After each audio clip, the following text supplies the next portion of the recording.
इतनी बड़ी गुस्ताखी करने के बाद ये भी कहते हैं कि हमें आका करीम सल्लल्लाहु अलैहि वसल्लम की ज़ात गिरामी से प्यार है। इनका कलिब तो सुने, ये तौहीद की आड़ में कि हम जी शिरक नहीं करते, बाकी हम शिरक नहीं करते, बाकी प्यार करते हम नबी करीम से। यानी इनको जितनी खुदावंद करीम की तौहीद प्यारी है, इतनी अल्लाह को भी प्यारी नहीं है माज़अल्लाह। आप इनका क्लिप सुने, फिर आप खुद फैसला करें। रब्बुल आलमीन के नाम पे खत होता है और लोग अपने अपनी गुजारिश उसमें लिखते हैं कि नबी सल्लल्लाहु अलैहि वसल्लम को क्या चाहिए, तो वो ख़त के अंदर लिखते हैं और अल्लाह रब्बुल आलमीन से उन्हें क्या चाहिए वो ख़त में लिखते हैं। भाई अल्लाह रब्बुल आलमीन को ख़त लिखा जाता है, नबी सल्लल्लाहु अलैहि वसल्लम को ख़त लिखा जाता है।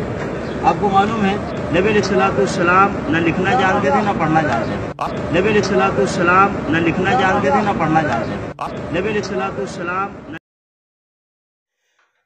अस्तगफिरुल्लाह रब्बी व अतूब। मेरा कोई शौक नहीं है मैं इनसे बातें करूँ या इनको जवाब दूँ या अपना इल्म दिखाऊँ। ये तो सीधी सादी बातें हैं। ये जो मदरसों में पढ़े हैं, जो आलमों के पास, मौलवियों के पास पढ़े हैं, ये बड़े अल्लामा फ़हामा बन गए और लोगों की तबलीग कर रहे हैं। और जो नबी अकरम सल्लल्लाहु अलैहि वसल्लम पूरी कायनात के मुअल्लिम बनकर हैं, उनको लिखना पढ़ना नहीं आता। अगर नबी अकरम सल्लल्लाहु अलैहि वसल्लम की अब शान बयान नहीं कर सकते, कम से कम गुस्ताखियाँ तो ना करे, तौहीन तो ना करे। कलमा भी उन्हीं का छोड़ दे, कलमा कोई और नबी तलाश कर ले। जी नबी पाक लिखना पढ़ना नहीं जानते थे, जिनको अल्लाह ने कुरान मजीद में इरशाद फरमाया अर्रहमान अल्लमल कुरान, के रहमान ने, खुदावंद करीम ने इनको कुरान का तालीम दी। कुरान में किस चीज़ का इल्म नहीं है? पूरी कायनात का इल्म कुरान में है। और ये कहते हैं नबी पाक लिखना पढ़ना नहीं जानते थे। मेरा ये मैं और यहाँ पे सूरह निसा है, इसकी आयत नंबर है 113। इसमें अल्लाह पाक क्या इरशाद फरमा रहा है, बिस्मिल्लाहिर्रहमानिर्रहीम, अल्लाह मा का मलम तकुन तालम। मेरा हबीब आपको जिस चीज़ का इल्म नहीं था वो सब कुछ आपको हमने सिखा दिया। जिसको किसी चीज़ का इल्म ना हो, हर सब कुछ सिखा दिया जाए, वो किसी की सवाल के जवाब में मुझे कह ही नहीं सकता कि मुझे नहीं मालूम। जब अल्लाह पाक इरशाद फरमा रहा है कि हमने आपको सब कुछ सिखा दिया जिसका आपको इल्म नहीं था, यहाँ पर कहाँ आता है कि सब कुछ सिखाया मगर लिखना पढ़ना नहीं सिखाया? कहाँ लिखा हुआ है इसमें आप साबित करें इस आयत में अल्लामा का मालम तकुन तालम कि जिसको आप नहीं जानते थे वो सब कुछ आपको सिखा दिया गया। सब कुछ, जिसको वो सब कुछ सिखा दिया जाए, जो वो ना जानता हो, फिर वो कोई बाकी क्या चीज रह जाती है? यहां पर कहा है कि वो पढ़ना लिखना नहीं जानते थे। प्राइमरी स्कूल का जो टीचर लगता है उसकी भी कोई ना कोई क्वालिफिकेशन होती है, वो लिखना पढ़ना जानता है तो उनको सिखाता है। ये जो तालीम दी जाती है इसमें सबसे पहला मरला लिखना और पढ़ना है। और जो कायनात का मुअल्लिम बन के आया, इन्नमा बुइस्तु मुअल्लिमन, कि अल्लाह ने मुझे मुअल्लिम बनाकर भेजा। जो मुअल्लिम बन के उन्हें लिखना पढ़ना नहीं आता, इनको बड़ा आ जाता है लिखना पढ़ना। और जो लफ्ज़ उम्मी का ये तर्जमा करते हैं, माज़अल्लाह अनपढ़ करते हैं, इनको पता नहीं उम्मी जो लफ्ज़ है वो उम से निकला है। नबीयुल उम्मी, उम का क्या मतलब है? असल, जिस तरह सूरह फातिहा को उम्मुल किताब कहा गया है, मक्का को उम्मुल कुरान कहा गया, कुरान मजीद के लफ्ज़ है। क्यों कहा गया है उम्मुल किताब? इसलिए कहा गया है कि सारी चीज़ का इल्म इसमें रख दिया गया है, कि हर चीज़ का इल्म इसमें है।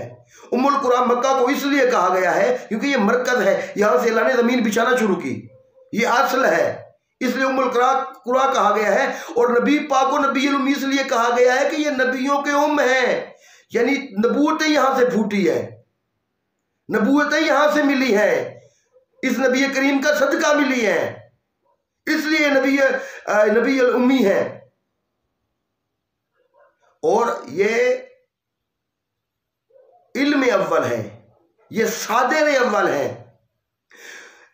ये अल्लाह का कमाल है। अगर इनमें कोई नक्स रह जाता है तो ये इनमें नक्स नहीं होता, उस बनाने वाले का नक्स है कि उसने अव्वल ही जिसको सादिर फरमाया उसमें नक्स है। बाकी आप कहते हैं कि पढ़ना लिखना नहीं जानते थे, आपकी बुखारी है, बुखारी की हदीस नंबर है 2699। इसमें हजरत बरा फरमाते हैं कि जब नबी करीम सल्लल्लाहु अलैहि वसल्लम मक्का आए, ज़िकात के महीने में उम्रा के लिए तशरीफ़ लाए, तो मक्का के लोगों ने आपका रास्ता रोक लिया। तो वहाँ पे मुआहदा तय पाया, जो उसकी तहरीर थी दस्तावेज़ की, उसमें लिखा गया कि ये दस्तावेज़ मोहम्मद रसूलुल्लाह सल्लल्लाहु अलैहि वसल्लम की तरफ से है। तो उन्होंने इतराज़ किया कि हम तो आपको रसूलुल्लाह मानते नहीं। यही लफ्ज़ है ला नुकिर्रु बिहा, कि हम तो आपको मानते ही नहीं है। अगर मानते तो आपका रास्ता क्यों रोकते? आपके रास्ते में ना आते, आपको जब मानते तो आपसे क्यों लड़ते? जब हम मानते नहीं है तो आपने रसूलुल्लाह क्यों लिखा है? तो इसे हम आपको मोहम्मद बिन अब्दुल्ला मानते हैं। तो सरकार ने उस वक्त जनाब मौला अमीर कायनात हज़रत अली अलैहिस्सलाम से फरमाया, हो रसूलुल्लाह, कि आय अली, ये जो रसूलुल्लाह लिखा हुआ है इसको आप मिटा दीजिए। तो आगे रसूल अकरम सल्लल्लाहु अलैहि वसल्लम फरमाते हैं, काल ला वल्लाहि ला अम होका, कि अल्लाह की कसम मैं इसे अपने हाथों से कैसे मिटाऊं, मैं नहीं मिटा सकता आपका मुबारक नाम। आगे लिखते हैं, ये बुखारी के लफ्ज़ हैं, फ़आख़ज़ रसूलुल्लाह सल्लल्लाहु अलैहि वसल्लम अल किताब, तो सरकार ने वो दस्तावेज खुद ले ली। उस दस्तावेज को सरकार ने दस्तावेज को खुद लिया। आगे जो लफ्ज़ हैं ये काबिल गौर है, फ़कातबा, सरकार ने लिखा, हादा मक़ादा अलैहि मोहम्मद इब्न अब्दुल्लाह, ये जो दस्तावेज है ये मोहम्मद इब्न अब्दुल्ला की है। तो ये बुखारी शरीफ के लफ्ज़ है। अपनी बुखारी को तो गौर से पढ़ लें। आप कहते लिखना पढ़ना माज़अल्लाह नहीं जानते थे।